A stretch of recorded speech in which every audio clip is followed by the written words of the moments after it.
Uma boa noite aos nossos amigos do Lar Irmã Zarabatana, que nos acompanham através do nosso canal do YouTube. Obrigado a você pela sua presença, nós ficamos muito agradecidos com a possibilidade de estar colaborando para o aprendizado, para a reflexão sobre diversos temas da doutrina espírita e do cotidiano que nós procuramos trazer aqui para as nossas palestras de sextas-feiras. Agradecendo também a amiga espiritualidade do Lar Irmã Zarabatana, dos nossos companheiros, amigos espirituais que nos acompanham, que nos orientam, que eles possam seguir nos apoiando nesse trabalho de aprendizado e de discussão. Meus amigos, o tema de hoje é um tema que acho que interessa a todos nós, nos gera muita curiosidade, algumas dúvidas e que poderiam ser abordados de diferentes maneiras, sobre várias perspectivas, e nós vamos trazer uma dessas perspectivas para a nossa reflexão de hoje. O tema é o que acontece na hora, no momento do nosso desencarne, da nossa morte, sob o ponto de vista dos ensinamentos e da literatura espírita.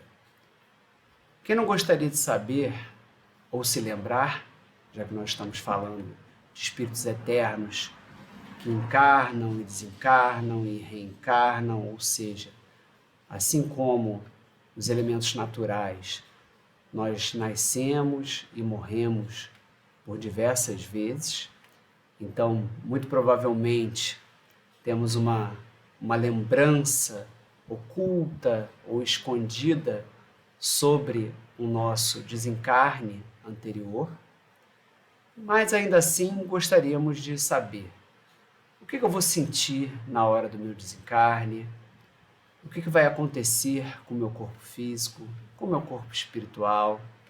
Será que eu vou receber alguma ajuda? Para onde eu vou? Vou ver alguém? Vou encontrar alguém? Será que esse é um desligamento repentino? Será que esse é um desligamento demorado? Se ele é doloroso? Se ele é tranquilo? Então, uma série de perguntas e de dúvidas que envolvem o momento da morte.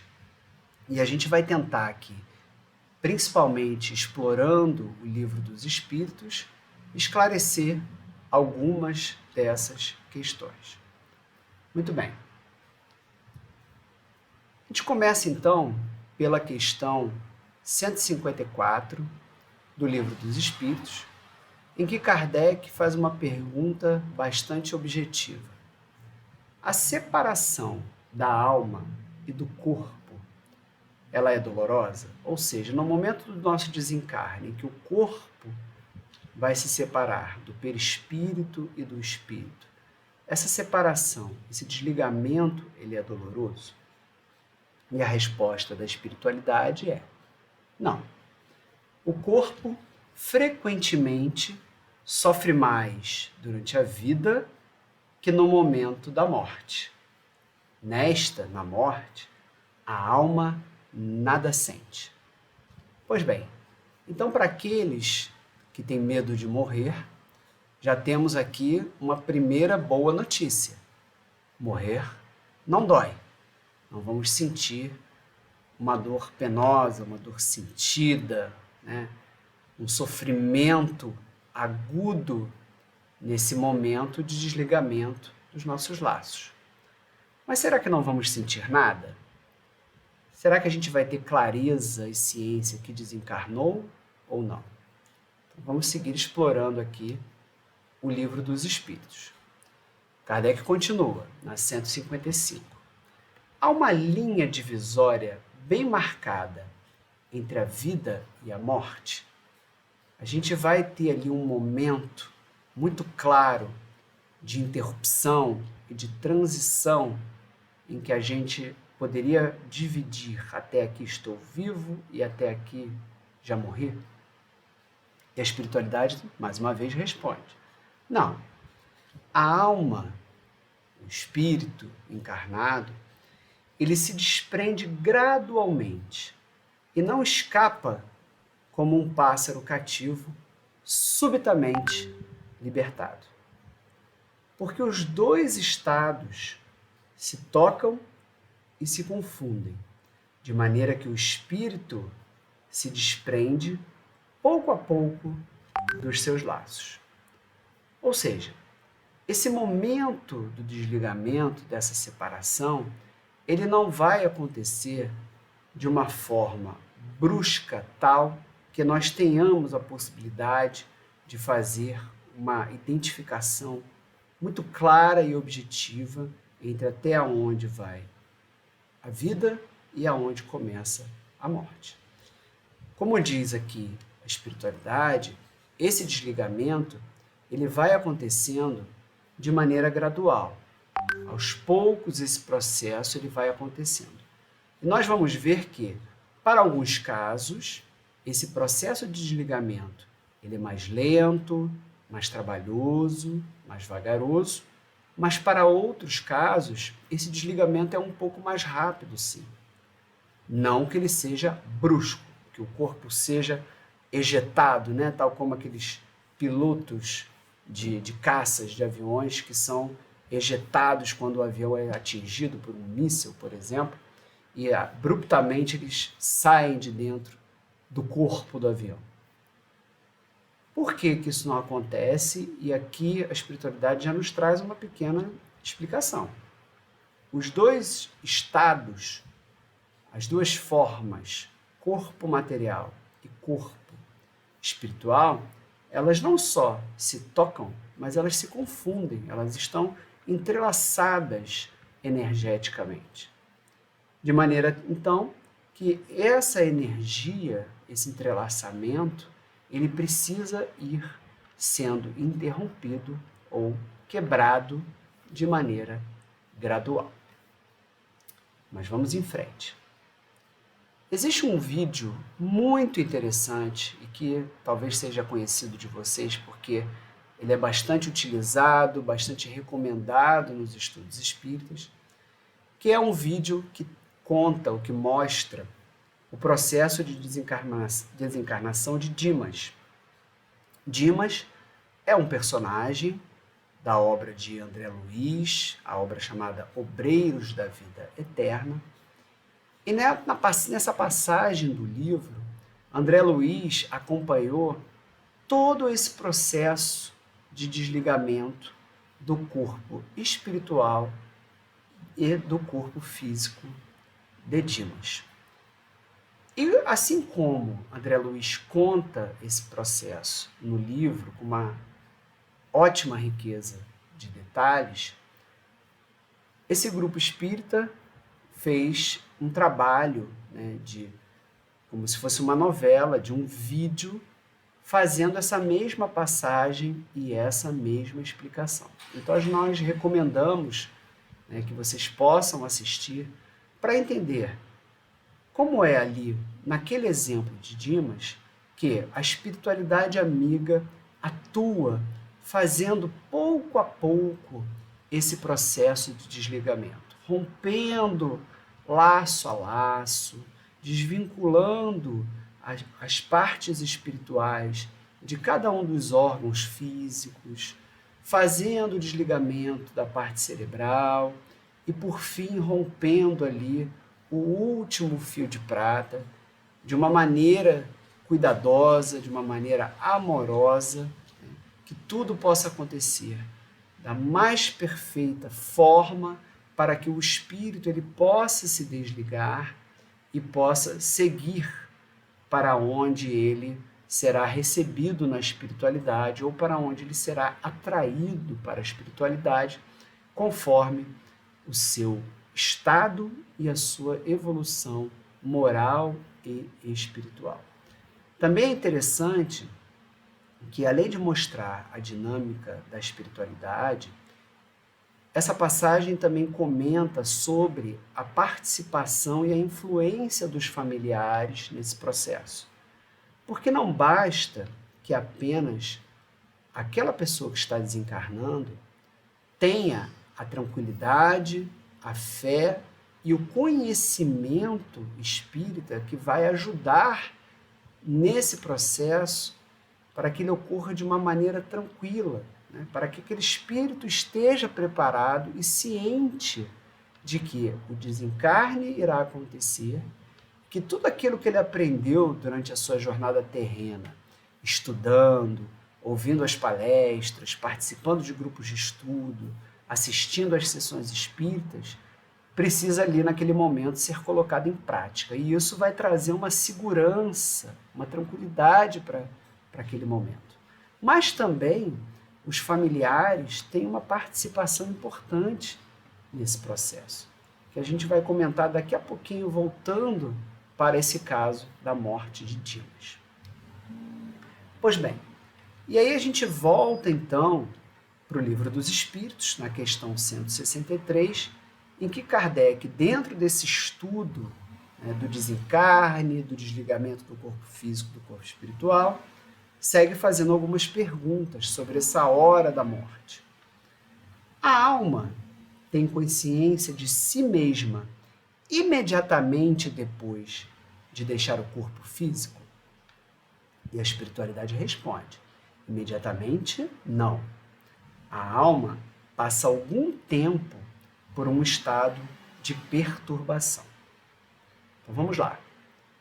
Felipe, eu estava aliviado porque você começou nessa palestra dizendo que morrer não dói, né? Que a gente não sente de maneira abrupta esse desligamento a ponto de nos causar um sofrimento agudo. E a gente vai falar um pouquinho sobre isso também já já. Mas, aqui no Livro dos Espíritos, a espiritualidade amiga nos responde que há um estado, há um momento de perturbação. Então agora eu estou preocupado, porque eu não quero sofrer essa perturbação quando eu desencarnar. Pois bem, vamos fazer aqui uma analogia para a gente poder ilustrar um pouquinho o que seria esse estado de perturbação. Eu estou aqui no Rio de Janeiro fazendo essa palestra, em pleno fevereiro, em pleno verão, né, nesse momento, com o calor que vocês conhecem de 40 graus, 42 do Rio de Janeiro.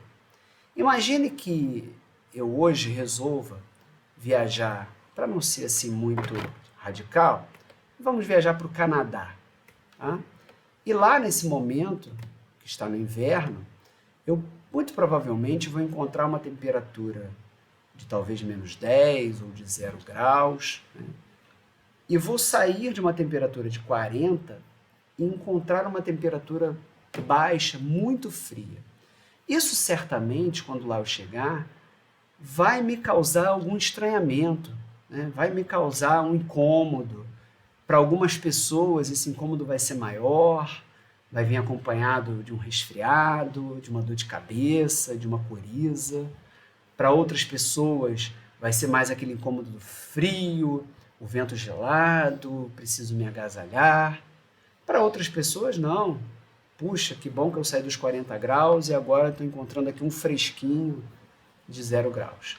Então, para cada uma dessas pessoas que vão chegar lá, sair do quente, né, de uma localidade quente para uma localidade fria, o estado de desconforto ou o estado de perturbação será diferente, de acordo com as suas características pessoais.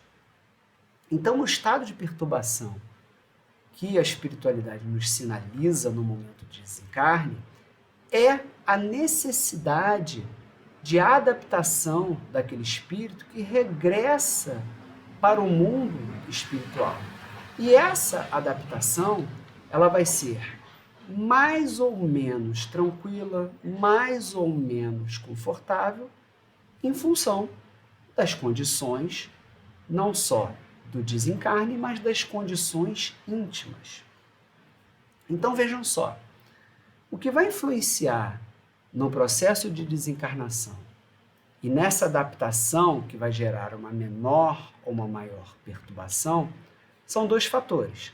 O primeiro fator é a circunstância da morte do corpo físico.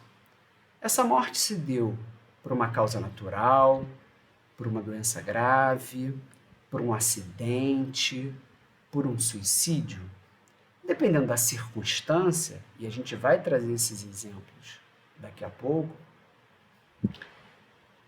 esse estado, né, de desligamento e de perturbação, ele será um pouco mais calmo, aceito, ou um pouco mais difícil, um pouco mais complicado para aquele espírito. Um outro ponto importante que vai influenciar nesse processo do que eu vou sentir, do que vai acontecer na hora da minha morte, é o meu grau de evolução moral e espiritual.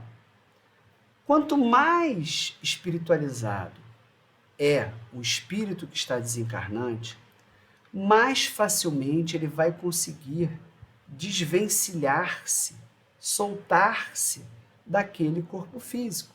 Mais facilmente a espiritualidade vai conseguir ajudá-lo a se desconectar daquele corpo físico. Por quê? Porque ele já aceita, ele já reconhece como é que se dá o desencarne, ele já tem tranquilidade para fazer a transição para o mundo espiritual. O seu próprio espírito ele está menos denso, né? Ele está mais desligado da matéria, está mais fluido. Ela é uma pessoa mais iluminada, uma pessoa mais espiritualizada e que aceita de maneira natural. Muitas vezes, vocês talvez já tenham ouvido alguns relatos de familiares, de amigos, algumas histórias, de pessoas que estão nesse processo de desencarne, não necessariamente ali na hora da morte, mas num processo, né, de uma doença grave, por exemplo, que vai sugando as energias, que vai fazendo que esse desligamento ele seja contínuo, mas muito gradual, como se a pessoa ela fosse morrendo aos poucos, fosse, né, perdendo a sua sensibilidade, perdendo a sua consciência, perdendo a sua capacidade de discernimento. E às vezes ela começa a falar de coisas que ela está vendo que são coisas do mundo espiritual. Ah, estou vendo aqui tem um enfermeiro ali todo de branco na porta me esperando. E aí os familiares que estão ao seu redor olham para a porta e não tem ninguém ali. Então ela começa também a ter essa dupla vista, confundindo o mundo espiritual do mundo material. E aí aqui nesse ponto, a gente pode fazer uma reflexão interessante, que é, talvez, como é que eu prefiro desencarnar? Né? Veja bem, eu, por exemplo, Felipe, quando penso na possibilidade do meu desencarne, eu acho que eu gostaria de ter um desencarne automático, digamos assim. Morrer dormindo, ou ter uma morte rápida, ou ser uma morte por acidente, né? Imaginando que eu vou me desligar mais rápido e vou sofrer menos com esse desligamento. Porque eu, Felipe, temo passar pelo sofrimento de uma doença grave que vai me demandar estar muito tempo num tratamento penoso, hospitalizado, muitas vezes isolado da família, envolve um sofrimento físico, psicológico e etc. e tal. Mas veja bem, esse processo de sofrimento de uma doença grave, por exemplo, que demanda um longo tratamento, que demanda um sofrimento psicológico, um sofrimento físico, etc., ele é parte da depuração do espírito, ele é parte do processo de reflexão daquela pessoa que vai passar por aquele momento e que está expurgando através daquela doença todos os seus defeitos morais, todas as suas dificuldades, todos os erros cometidos, ao ponto que, efetivamente, na hora do desencarne, o desenlace vai ser muito mais fácil, porque ela teve a oportunidade de fazer aquela reflexão e aquele expurgo moral. Ou seja, o sofrimento que a pessoa vai passar durante esse processo internada, por exemplo, de um processo físico, vai ser um facilitador para o seu desligamento na hora do desencarne. Então, eu já começo a repensar o que vai ser melhor, né? O que vai ser, digamos, menos difícil. Mas, na verdade, quem sabe disso são os nossos amigos espirituais, são o nosso querido Deus que planejou para nós a morte mais adequada. Não é a morte melhor, não é a morte pior. É a mais adequada para as nossas necessidades. E vale lembrar que, no nosso planejamento reencarnatório, nós aceitamos passar por determinadas condições que vão nos levar àquele desencarne. Pois bem, ainda nessa questão do grau de evolução do espírito, então, do contrário, aquelas pessoas que são mais apegadas à matéria, aquelas pessoas que estão preocupadas com o dinheiro, com o poder, com a ganância, com a posição política, né, que alimentam dentro de si um egoísmo, que alimentam dentro de si o ódio, o rancor, a violência, que está apegada ao corpo físico, à sensualidade, ao sexo. Essas pessoas têm um estado vibracional mais materializado, mais próximo da própria sintonia da Terra, enquanto um planeta de provas e expiações.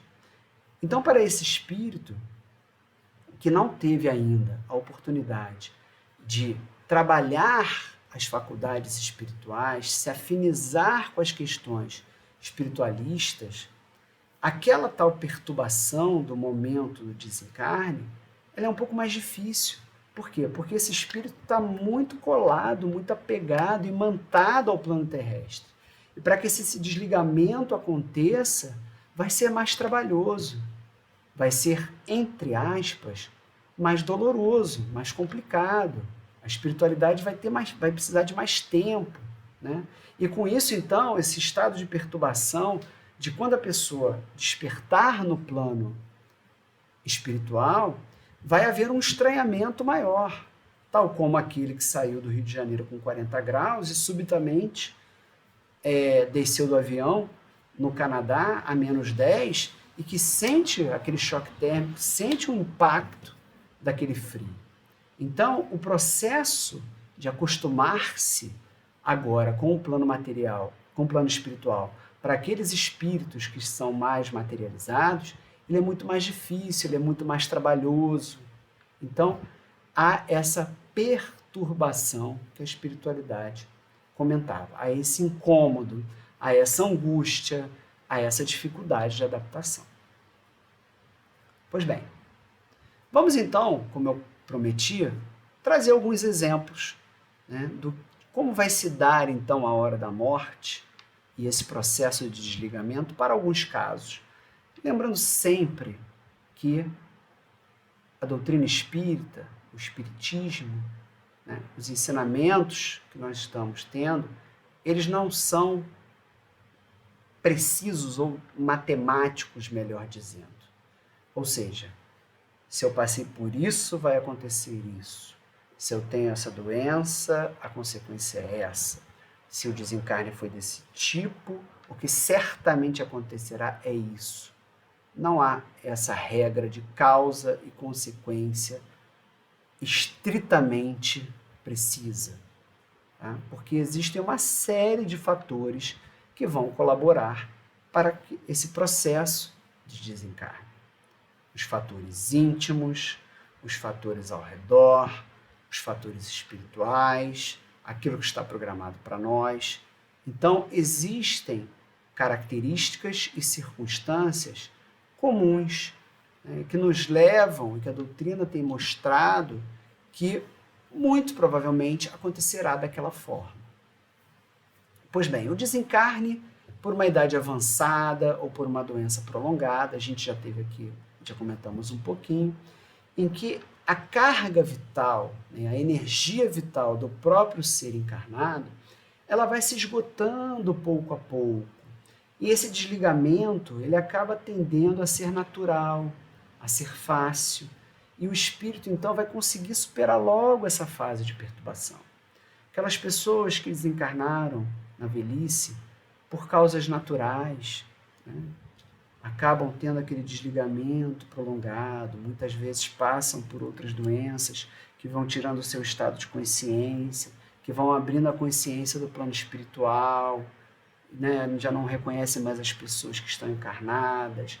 A família também, ela vai aceitando aquele momento, aquela condição, vai se preparando para aquela despedida, né? Vai entendendo que está chegando aquela hora, e tudo então, energeticamente, sentimentalmente, vai se tornando mais fácil para aquele desencarne. Pois bem, e aí fazendo então esse nosso ping-pong lá com o Livro dos Espíritos, a questão 660, o Kardec pergunta: o espírito, diante das circunstâncias do desencarne, ele vai se encontrar imediatamente com as pessoas que ele conheceu na Terra, seus familiares, por exemplo, e que morreram antes dele? E a espiritualidade nos traz mais um conforto. Muitas vezes, aqueles seus conhecidos o vêm receber à entrada do mundo dos espíritos e os ajudam nesse processo de desligamento das faixas da matéria. Então, olha que coisa boa. Morrer não dói.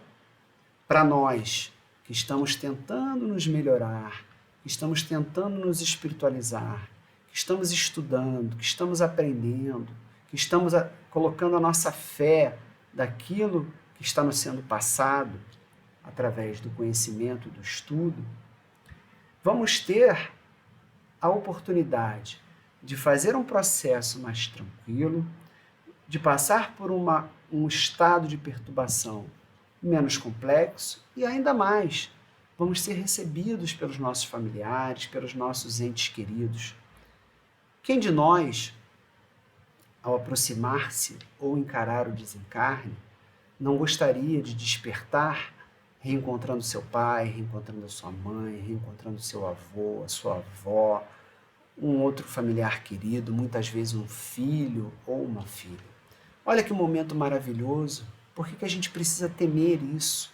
A gente precisa se preparar, a gente precisa se espiritualizar, a gente precisa ter a fé e a tranquilidade de que essa é uma passagem natural e que a nossa verdadeira morada e o nosso verdadeiro estado é o estado de espírito. E que muitas coisas boas nos esperam do lado de lá se nós fizermos aqui a nossa pequena parte.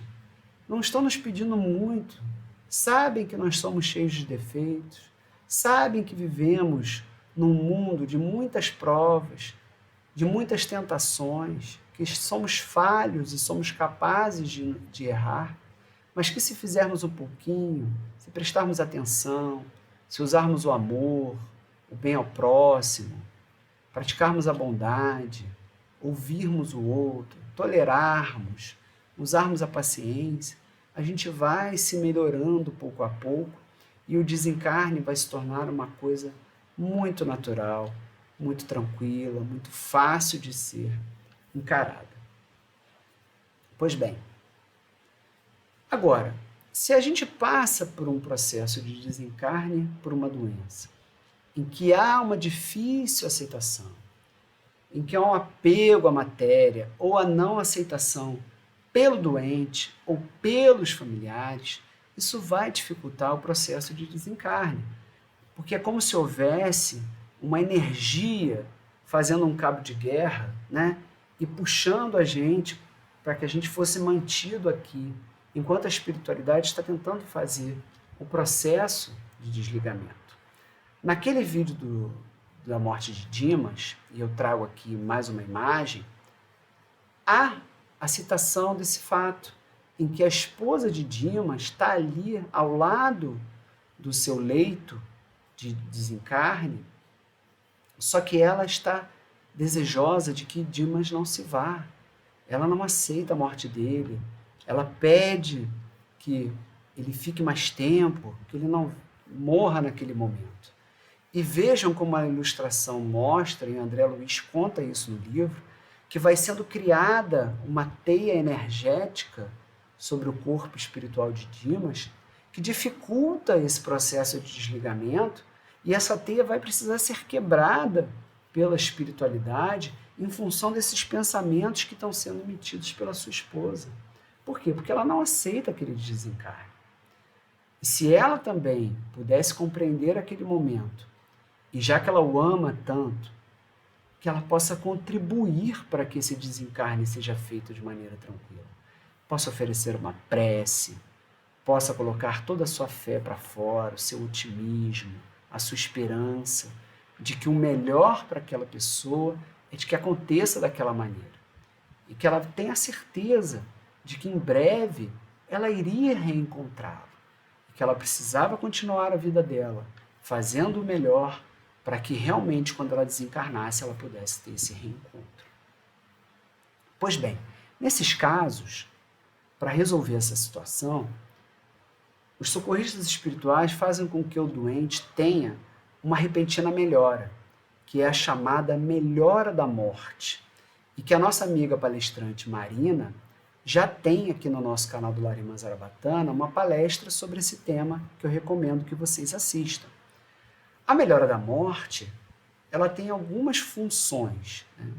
A gente tem a oportunidade de, naquele momento em que está próximo do desencarne, e os nossos amigos espirituais nos dão a chance de ter uma pequena melhora daquele quadro de doença, para que a gente eventualmente possa fazer uma despedida dos nossos familiares, possa ter um momento ali, né, de troca de amor, de troca de gratidão, de pedido de perdão e de etc, etc. Mas também a melhora da morte serve para quê? Nesses casos em que o espírito está muito apegado e os familiares não conseguem, acabam atrapalhando esse processo de desencarne, eles recebem ali a notícia ou presenciam uma rápida melhora daquela pessoa e conseguem eventualmente voltar para casa, ir dormir mais aliviado, dormir esperançosos de que aquela situação toda vai passar. E aí eles se desligam por aquele tempo dessa procura por manter aquele espírito ali preso. E é nessa hora, então, que a espiritualidade vai aproveitar para fazer os últimos desenlaces do corpo físico e concluir o processo de desencarne, né? Pode parecer frustrante para aqueles familiares que tiveram uma sinalização de que aquela pessoa ia melhorar, mas foi necessário, já que eles não estavam colaborando para que aquele processo acontecesse. Muito bem. Nos casos das mortes bruscas, das mortes repentinas, vocês vão se lembrar, né, essa imagem da morte recente de uma querida cantora muito famosa, né, e que morreu de maneira repentina, inesperada, num acidente de avião, tal como muitas outras pessoas morrem em diferentes tipos de acidentes ou de algumas doenças que causam uma morte repentina. Nesse caso, esse desatar dos laços, ele é um pouco mais brusco, né? E com isso pode causar algum tipo de perturbação no espírito. Ela tende a ser uma perturbação um pouco maior. Por quê? Porque o espírito não esperava por aquilo.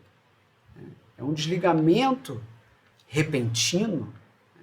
Claro que a espiritualidade já sabia daquele fato, já podia estar ali, já estaria ali preparando, né, o corpo espiritual e o corpo físico para esse processo de desligamento, irá amparar todo esse acontecimento durante o fato concreto. Muitas vezes há um processo de desligamento no sentido de que o espírito, antes do desenlace acontecer, ele é, como podemos chamar, ele é adormecido, né, para que ele não sinta tanto esse desenlace, e aí a espiritualidade consegue trabalhar. Mas em muitos casos, não só dos desenlaces repentinos, mas também daqueles mais graduais, de novo, o espírito, em função da sua materialização, ele acaba se sentindo preso àquele corpo físico, não quer se desligar dali, e aí fica sofrendo aquelas impressões daquela morte. Não aceita o seu desencarne. Não acredita que aquilo aconteceu. Não se enxerga desencarnado. E acaba sofrendo mais aquele estado de perturbação.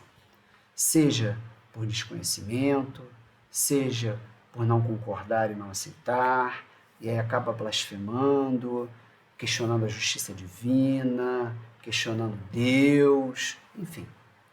E passa por um processo de sofrimento. Por último, a gente não poderia deixar de citar esses casos especialíssimos, que são os casos de suicídio, né, que são fatos muito graves, porque rompem toda a programação, o planejamento, a expectativa e o processo de evolução que foi dada na oportunidade da reencarnação. Então, isso por si só já é um fato bastante grave e que vai trazer sofrimento para aquele espírito que comete aquele ato. Nós temos toda a compreensão de que aquele espírito chegou àquele fato em função de uma doença psíquica, em função de uma desilusão muito grande, em função de uma perturbação qualquer, em função até de estímulos de espíritos que se vangloriam ou se interessam para que aquele ato aconteça. Mas a gente não pode deixar de mencionar que é um fato muito doloroso, de causa de muito sofrimento para aquele espírito que comete aquele fato. Pois bem, questão 957 do Livro dos Espíritos. Quais, em geral, com relação ao estado do espírito, as consequências do suicídio?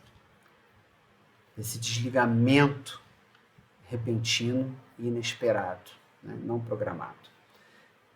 Muito diversas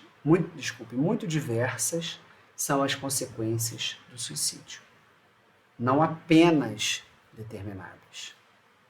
O espírito que comete esse fato, ele não vai ser penalizado, como eu disse, aquela história da matemática. Cometeu isso, vai ser penalizado dessa maneira. Não. As consequências são inúmeros possíveis de ocorrerem. Primeiro fato. Como esse espírito ainda ele dispunha de uma carga vital para os X anos de vida que ele teria encarnado ainda, então, por exemplo, se está na minha programação espiritual morrer aos 60 anos e eu cometo suicídio aos 40, durante esses 20 anos que ainda me restavam de vitalidade, muito provavelmente esse espírito vai sentir as consequências daquele ato. Sejam a sensibilidade do fato, da causa da sua morte, seja as consequências energéticas ruins, deletérias, que vão ser geradas em função daquele fato. Ele poderá ainda ficar confuso. Por quê? Muitas vezes, esses espíritos não percebem que o ato praticado teve sucesso e que ele, de fato, desencarnou, porque ele ainda se sente vivo. Ele não entendia que depois que o ato fosse praticado, ele achava que todos os seus problemas estariam solucionados, porque não existe vida após a morte, ou porque todos os pecados dele seriam automaticamente perdoados, por exemplo. E aí ele se percebe ainda vivo, sentindo tudo aquilo que foi gerado em função do ato. E aquilo lhe traz uma perturbação, lhe traz uma confusão. Puxa vida, eu não morri? Por que eu continuo sentindo essa dor? Por que os fatos ou as dores que me levaram a praticar o suicídio ainda estão na minha cabeça, no meu pensamento, e gera uma confusão, uma perturbação espiritual. Possivelmente, como já comentei, essa pessoa sofria influência de espíritos que incentivavam aquele ato. E muito provavelmente ele será atraído para lugares espirituais em que existem espíritos com as mesmas sintonias, com as mesmas qualidades psíquicas e espirituais, que não são nada boas. E lá, muito provavelmente, essa também será uma causa de seu sofrimento. Ele será eternamente penalizado? Certamente que não. Todos nós temos a chance de errar e de recomeçar, por mais graves que sejam os nossos atos. Mas será necessário passar por todo um processo de reflexão, de reforma íntima, de vontade de se transformar, para que ele possa recomeçar a sua jornada, muito provavelmente recebendo uma nova chance de reencarnação, uma reencarnação com uma série de dificuldades que vão levá-lo a ter a oportunidade de rever os seus atos praticados no passado, por mais que não se lembre, mas que estão marcados no seu espírito, e ressignificar, revalorizar os seus pensamentos, os seus sentimentos e as suas atitudes. Muito bem, meus queridos. Para a gente terminar, questão 159 do Livro dos Espíritos. Que sensação experimenta a alma no momento que reconhece estar no mundo dos espíritos? Passei pela hora da morte. Já entendi o que possivelmente vai acontecer nesse momento. E agora? Agora depende de ti. Quem foste na sua última encarnação?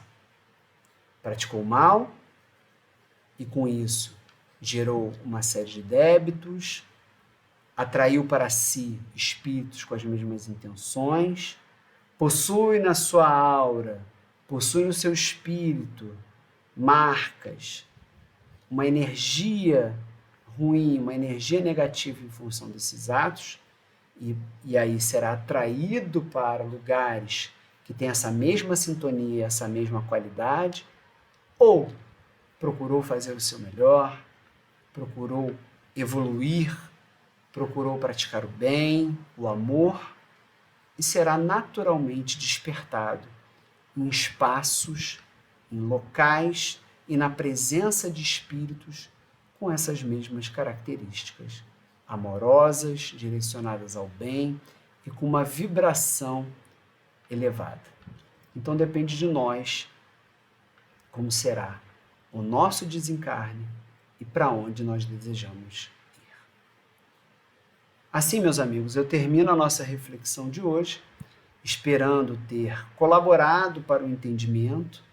Se gerei novas dúvidas e novas perguntas, recomendo que sigam estudando o tema na literatura espírita, em outras palestras, mas também utilizem os canais do Lar Irmã Zarabatana, o e-mail, o nosso grupo do Facebook, trazendo as suas dúvidas e sugerindo novas palestras, que em breve nós teremos o prazer de trazer aqui temas que foram sugeridos por vocês.